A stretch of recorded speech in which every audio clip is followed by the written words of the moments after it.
آپ صلی اللہ علیہ وسلم نے ارشاد فرمایا، قیامت قائم نہیں ہوگی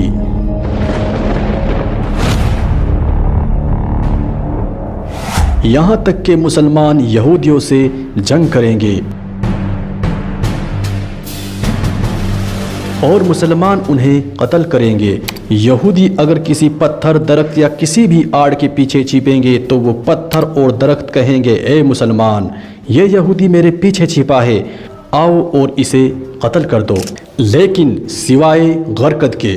غرقد درخت یعنی یہودیوں کے قریب ایک عظیم درخت۔ آپ صلی اللہ علیہ وسلم نے فتح خیبر کے بعد اس درخت کو کاٹنے کا حکم دیا۔ غرقد ٹی شرٹ، غرقد پرفیوم، غرقد ہینڈ بیگ اور ایسی ہی انگنت چیزیں جو آج مارکیٹ میں غرقد ٹری کے نام سے اویلیبل ہے اور خوب پروموٹ کی جا رہی ہے، اور عوام میں اس درخت کو بچانے کی مہم چلائی جا رہی ہے، یہاں تک کہ ان چیزوں کے فروخت سے ہونے والی کمائی کو غرقد کو بچانے کے لیے یوز کیا جا رہا ہے۔ آخر یہ غرقد کیا ہے؟ یہودی اس درخت کے لیے کیوں بے چین ہے؟ اسے شیطانی اور دجالی قوتوں کا درخت کیوں کہا جاتا ہے؟ اور آپ صلی اللہ علیہ وسلم نے اس درخت کو کاٹنے کا حکم کیوں دیا ہے؟ آئیے جانتے ہیں۔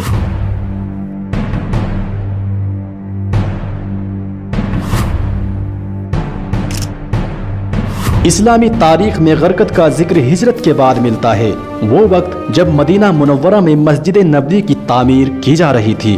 ایک صحابی حضرت اسعد بن زرارہ رضی اللہ عنہ انتقال کر گئے تو آپ صلی اللہ علیہ وسلم نے ان کی تدفین کے لیے جس جگہ کا انتخاب کیا وہ بقیع الغرقد کہلاتی تھی، یعنی وہ زمین جس میں درختوں اور پودوں کی جڑیں باقی رہ گئی ہو۔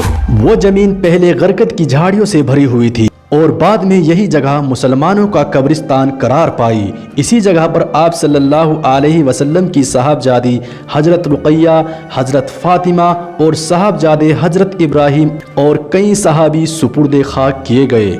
دراصل غرقد ایک جنگلی درخت ہے جو گھنی جھاڑیوں کی شکل میں ہوتا ہے، جسے انگریزی زبان میں باکس تھرون اور یونانی زبان میں لیسیم کہا جاتا ہے، جس کی اونچائی 4 سے 5 فٹ ہوتی ہے، جبکہ اسرائیل اور افریقہ میں پائے جانے والے غرقد درخت کی اونچائی اس سے بھی زیادہ لمبی اور گھنی ہوتی ہے۔ جب مسلمانوں نے خیبر فتح کیا تو یہودیوں نے وہاں بھی اس درخت کو لگا رکھا تھا۔ آپ صلی اللہ علیہ وسلم نے خیبر فتح کرنے کے بعد ان درختوں کو کاٹنے کا حکم دیا۔ حضرت عمر کے دور خلافت کے آخری زمانے تک اس درخت کا عرب سے مکمل صفایا ہو چکا تھا، لیکن بعد میں آنے والے خلیفہ اور بادشاہوں نے یہودیوں کو اس جگہ پر غرقد کے درخت لگانے کی اجازت دے دی جہاں وہ آباد ہو گئے تھے۔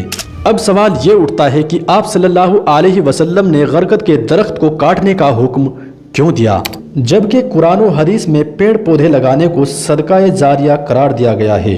آپ صلی اللہ علیہ وسلم نے ارشاد فرمایا، جو بھی مسلمان پیڑ پودے لگائے یا کھیتی باڑی کرے اور اسے پرندے چرندے اور انسان کھا لے تو وہ اس کے لیے صدقہ ہے۔ اور اس کے علاوہ آپ صلی اللہ علیہ وسلم نے جنگ کے دوران سپاہیوں سے کہا تھا کہ راستے میں آنے والے کسی بھی کھیت کھلیان پیڑ پودوں کو نقصان نہ پہنچایا جائے۔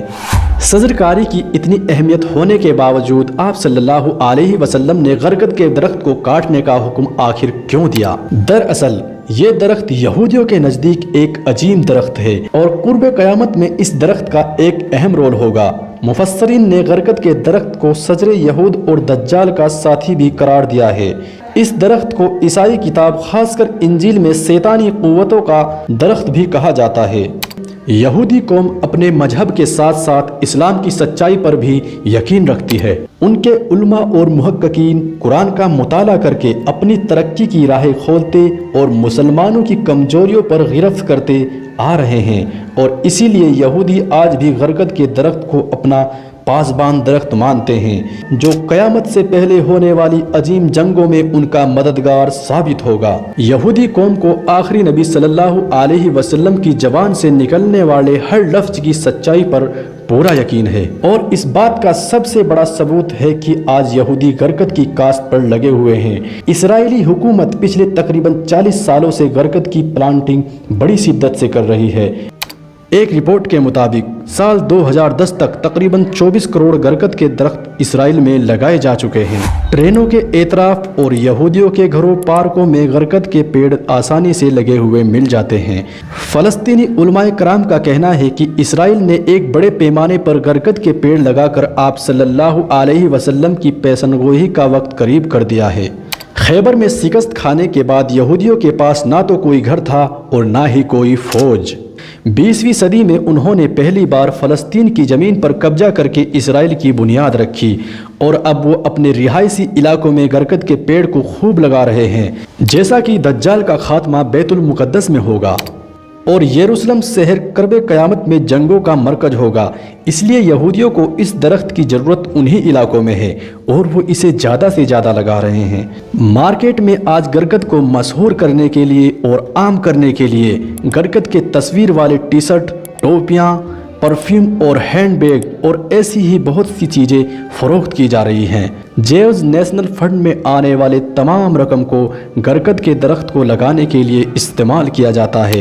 اسرائیلی وزیر اعظم نے بھی گرگد کا پیڑ خود لگا کر عوام کو اس کام کے لیے جوڑ دیا ہے۔ یہود و نصارہ آج آپ صلی اللہ علیہ وسلم پر ایمان نہ لا کر بھی آپ کے ہر الفاظ اور پیشن گوئیوں پر پختہ یقین رکھتے ہیں۔